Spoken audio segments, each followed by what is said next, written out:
Hello and welcome to another scene for the Living World of Darkness, Changeling the Dreaming 20th Anniversary Edition. Today's scene takes place in the dreams of Kararis.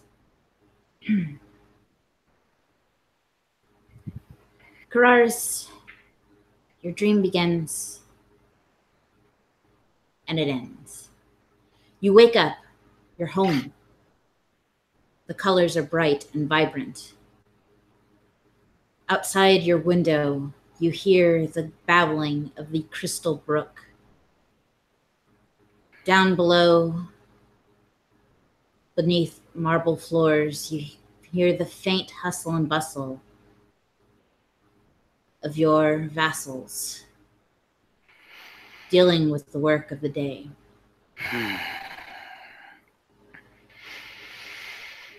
was a strange dream you had. The world was fated. You were constantly hungry. Things that should have made sense made none, but even now it all seems to be fading quickly from your memory. It was so drab, hardly worth a second thought. Such a strange thing, a dream within the dreaming. Oh, it's so dull, so... I almost thought I felt pain for the first time in eons. So fascinating. Such a fleeting moment. And so, Kararis, keeper of the diamond word, dancer of the crimson fields, marquise of the black tome, and the beast of the sealed chamber rises. And he dresses himself in robes, or itself in robes, I should say. For there's no consistency of gender, nothing assigned to it in this realm. That was strange in that dream. They kept referring to it as he. No, Kararis, it, the Duke of this particular patch of Arcadia, dresses itself and proceeds down the ways of the halls, taking in his its palace, its place, and strange enough, that dream almost made him feel like it needed to appreciate these things just a little bit more. A walk would do it some good. The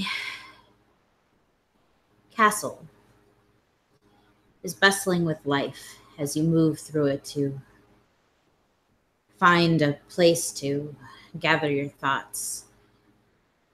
There's whispers and gossip. People hurrying away from the Duke's line of sight as quickly as they can. A doll trips over a carpet and shatters.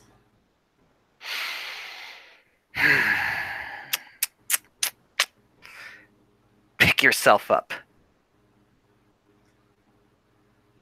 Slowly, the pieces pull themselves together,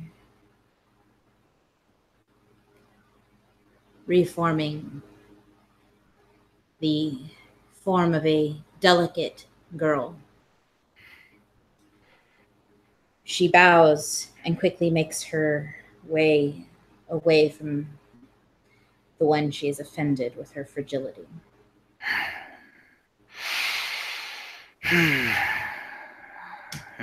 He just smiles for a moment. What a fascinating dream. The fact that my words couldn't even affect even the most minute things. He glances over at the windows. Open. They open without a moment's hesitation, letting in the bright, colorful sunlight of Arcadia. And he gazes out over it, looking at this sight, this entrenched beauty The sun itself bright and a multitude of colors that don't even that sparkle and dance and scintillate throughout everything, and yet only adds and enhances everything else. The commotion within the castle grows. As you look out, you see guards bringing prisoners. Their faces are hidden beneath velvet sacks. They are being taken to the throne room. There's a closing of those stained glass window eyes, far more rich and in depth than ever before, than any had ever seen in that gray dream. But he opens them again, and it's a quick transition, almost like at the speed of thought. For a moment, he's in his throne, waiting. The guards arrive, leading several figures. It's hard to get a count of them, though. Is it 4? 6? An entire population?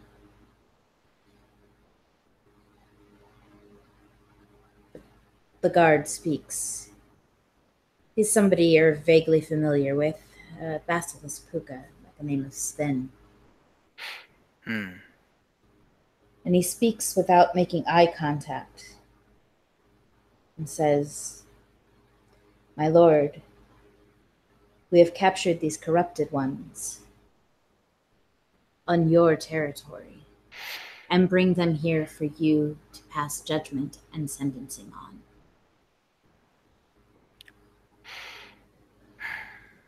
Bring the first one forward, Sven.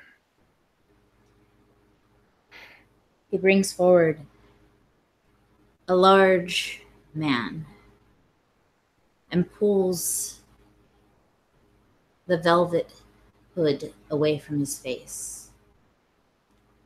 For a moment, you think you might recognize him, but no, you don't recognize his face at all.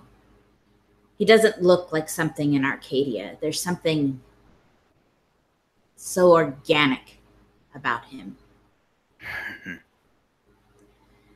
And Sven reads off the charges. This man speaks words of talking as equals and unity, yet wields a sword.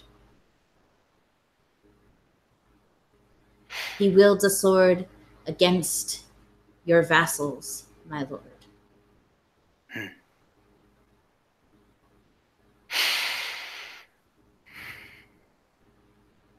You who speak with words to empower and entice, yet you fall back to the blade. Answer true. Why do you do so? And he says, liberty. Then may your spirit be liberated from your body. Barely a gasp escapes his lips as he falls to the ground. It takes 4 men to drag his lifeless body away. The next, my lord, says Sven, has trouble keeping her words and promises, even those sworn to the very land we live in. And he pulls away the hood to reveal a beautiful girl with teeth almost as sharp as your own.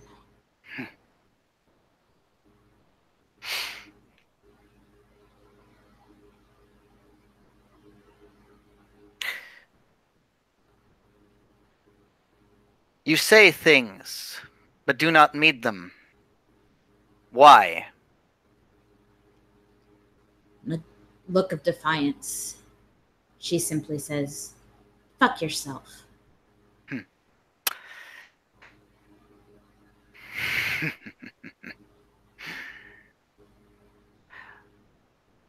Oh no. Fuck yourself.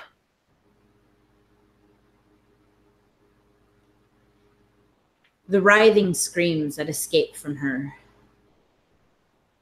last hours before her body finally just falls to pieces from exhaustion. A sweaty heat. She is dragged away and her body tossed unceremoniously on top of the previously executed. Another hooded figure is brought forth. My lord,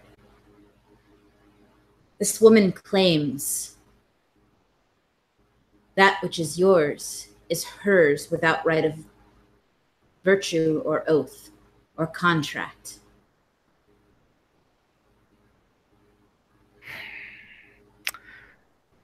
Really now. Words that are not binding, words that have no value.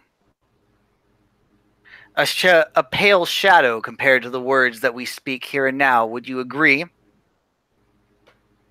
She glares at you with copper eyes.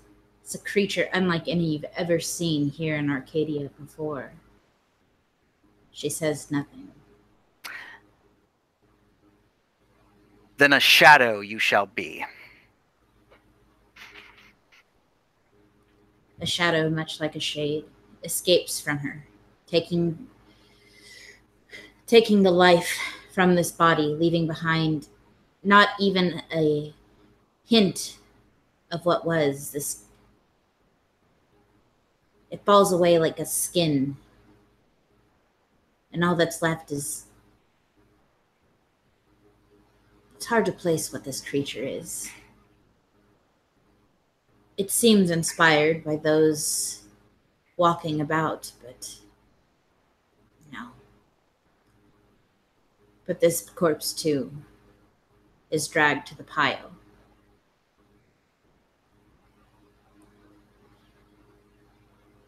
Another is brought before, and Sven says, this one's a tricky one. This word she uses, she claims it is to build you up. But it does not make sense, my lord. He pulls another hood from an unfamiliar face. And I, the keeper of the diamond word, know all words and their meaning and their power. What word is this that would vex even my loyal guard? Eyes wild, with a childhood spent in brambles, look at you and speak a word, a simple word that does not make sense in the connotation of being directed at the keep of the diamond word. The Marquis of the Black Tome, the dancer of the crimson fields, this creature dares to call you friend.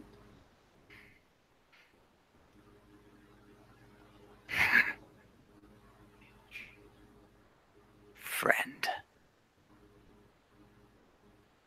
Friend. That alien, strange word.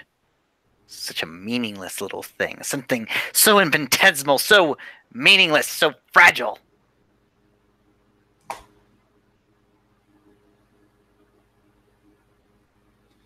Even as you scorn her, a sapphire tear escapes your eye. And I stare, and I put my hand to my face, and I look at it, not able to comprehend what is this. What have you done to me? What did you do to me? This heartless creature, wouldn't you say?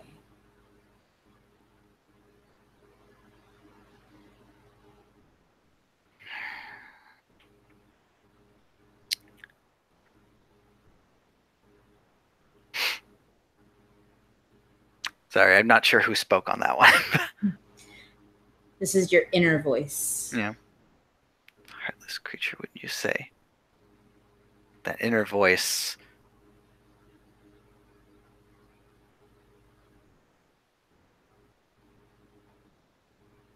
I don't recognize that voice. There's almost a moment where he sort of stands up from the throne. Not quite sure it was a voice within himself, but like somewhere, something else. Who would have dared?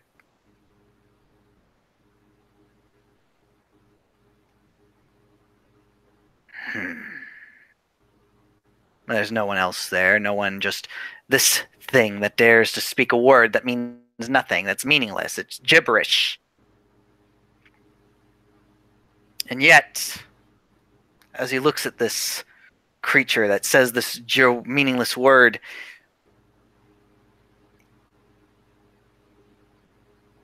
why can't he make the verdict? He knows what he wants to say. He knows what he needs to say. For as meaningless a word as she speaks to him, then may her entire existence be just, and all that she has accomplished be just as meaningless. But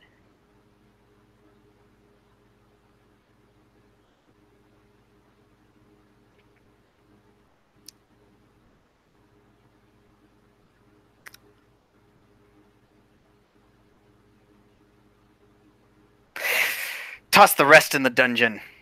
Have him along with it. I need to think. They drag the rest of the corrupted masses into the depths of this marble castle.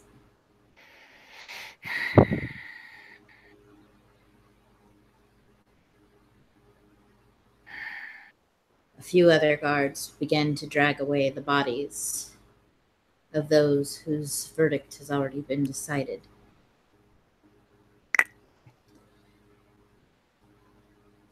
Sven returns, his head kept low, his eyes averted. My lord, there is one that does not. He cannot stay within the dungeon. And which one is this? He makes a gesture to the other guards, and they drag forth a man. There is nothing magical about him. They pull away the hood, and blue eyes stare back in confusion. Peppered gray hair at his temples, a strong jawline. He looks at you.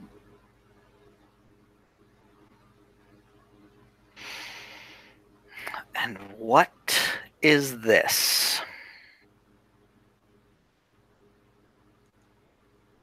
Sven seems almost ashamed, but you see a flicker of a grin in the corner of his mouth. He says he's you, my lord. Me? This is me. Surely you. This is just some mere jest. Look at this thing. What would you compare this thing to me?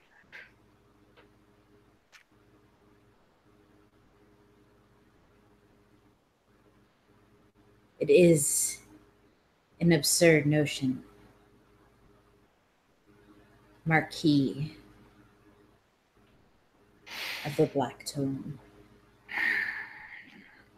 Charles and Cararis rises from its throne, and it walks down to this individual, this man, that Sven, this has got to be some joke. This is some sick, twisted joke.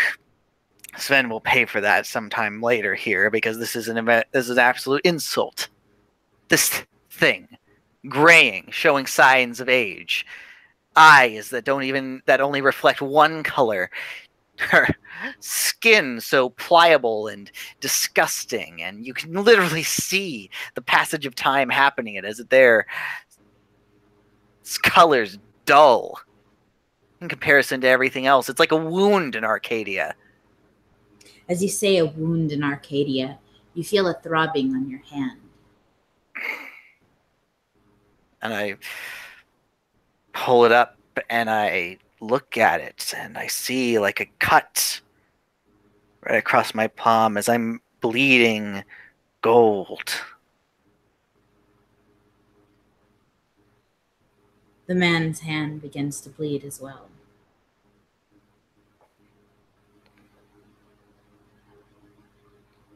What trickery is this? What is your name?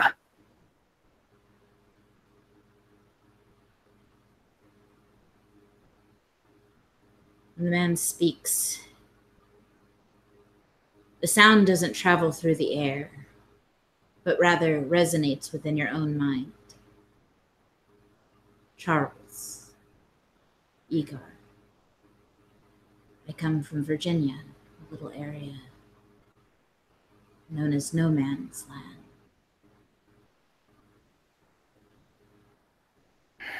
No man's land. And what are you? No man? Not anymore.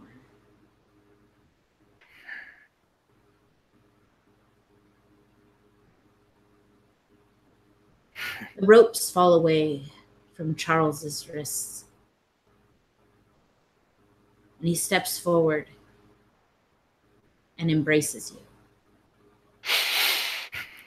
What are you doing? Get off me!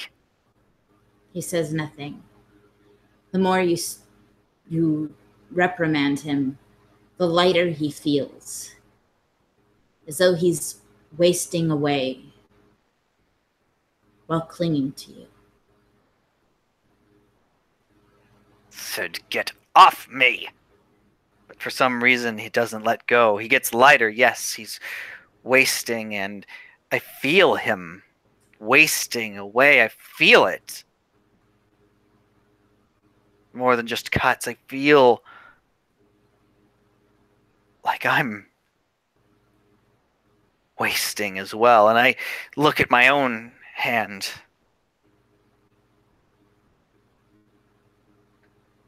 It is a hand you are unfamiliar with. Instead of looking directly at marble, it is the image of marble transposed over that of this man's hand. No. No, what has this thing done? Sven, get him off me! Sven smiles as he steps backwards. Sven? Sven! He You slinks into the shadows.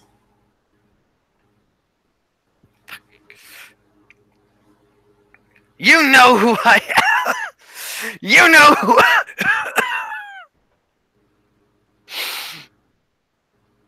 A voice. Words that rang with so much power. With authority. To open the windows. To liberate a man's spirit from his body.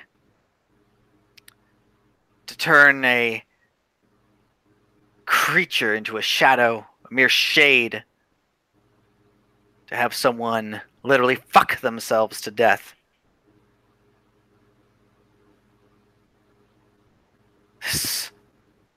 This power is gone.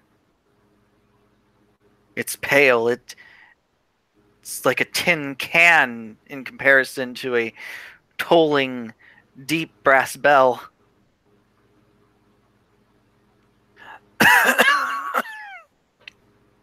And as weak as he may be, with this man's presence comes a sudden knowledge and a sudden remembrance of the faces that you have sentenced, of someone you promised, sent to a dungeon.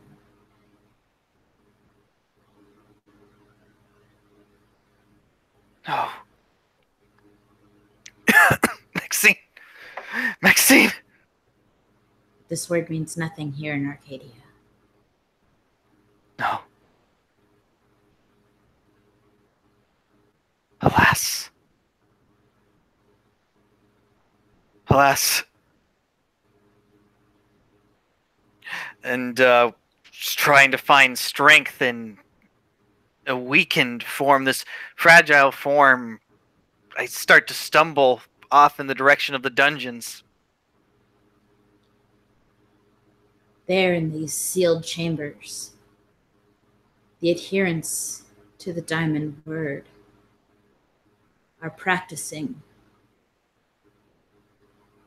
They're practicing their cutting remarks, their scathing jabs, scalding insults. All those who have been brought down to the dungeon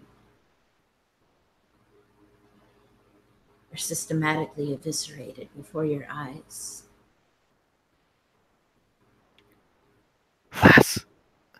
Alas, and stumbling across past these individuals, not touching them, still not touching them, but uncertain, unbalanced, so weak, so very weak.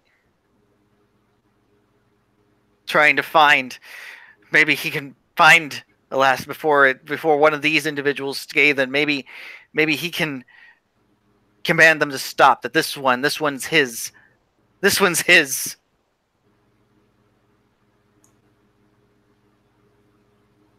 You call out a name.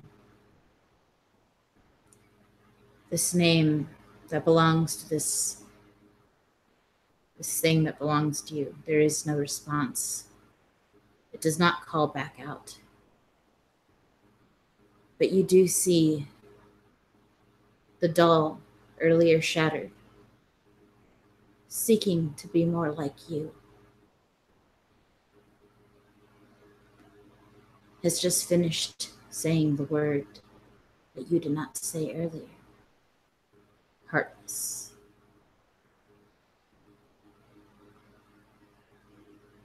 There in a crumbled heap, someone who dared uttered friend.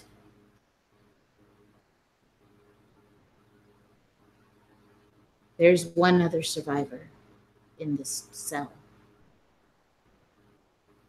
They too are uttering the word friend.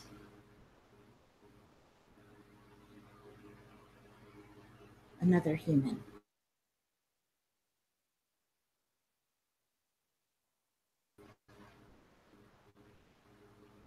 Rebecca.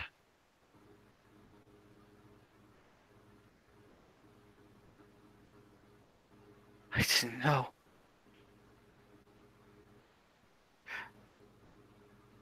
I didn't. And he seizes himself as he feels the blood in his veins stop. His breath caught in his lungs, unable to inhale, unable to exhale.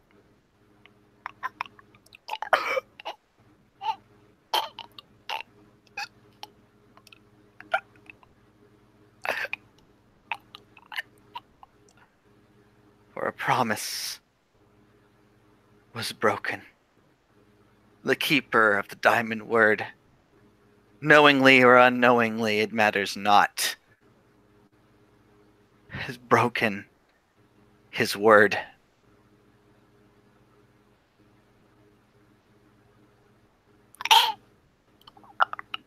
He is frozen as he slumps to the ground in front of Rebecca, in front of this porcelain thing.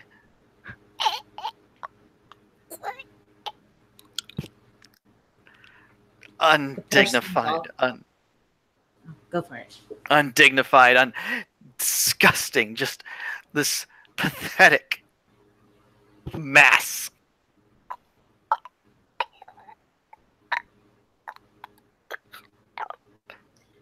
The doll hoists you up and proclaims, "My lord." And then you wake up.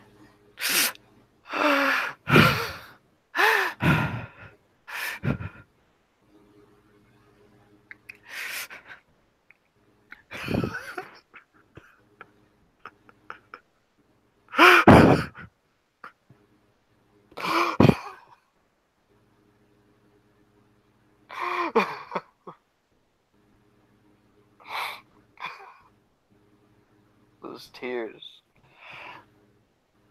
mingling with the cold, tangy taste of sweat.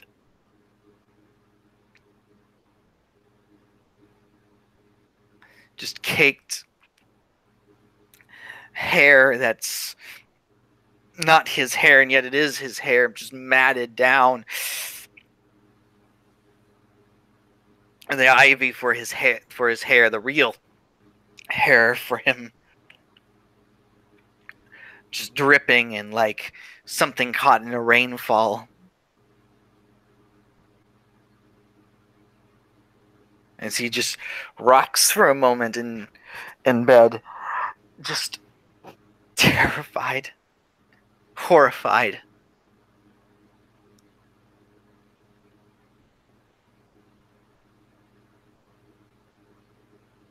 Uncertain.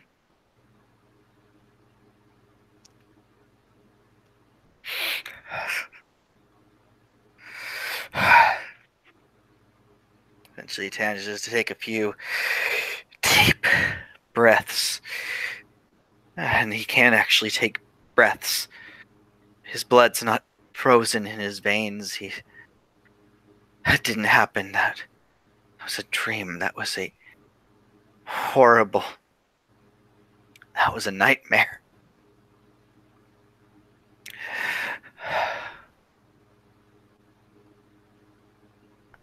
And he looks around himself. He's in his Manhattan apartment. And the world is so dull, so pale.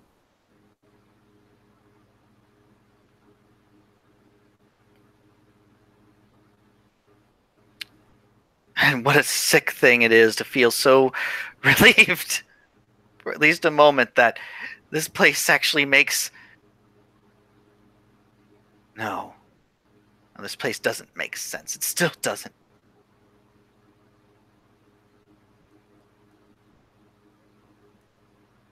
But it's here.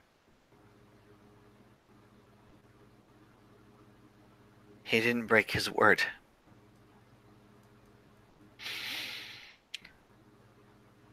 He knows what friend means.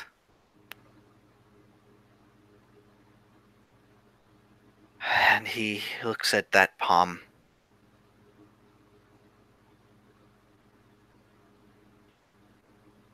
And he closes his hand around it.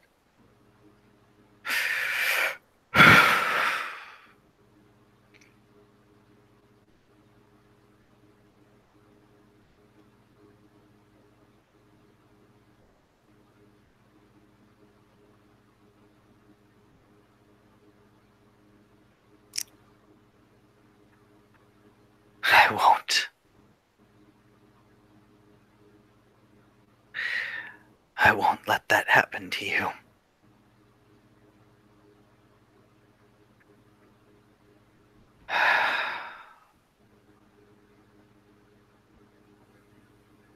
And here's where we will end our scene. Thank you, players, for playing. Thank you, watchers, for watching. We'll see you next time.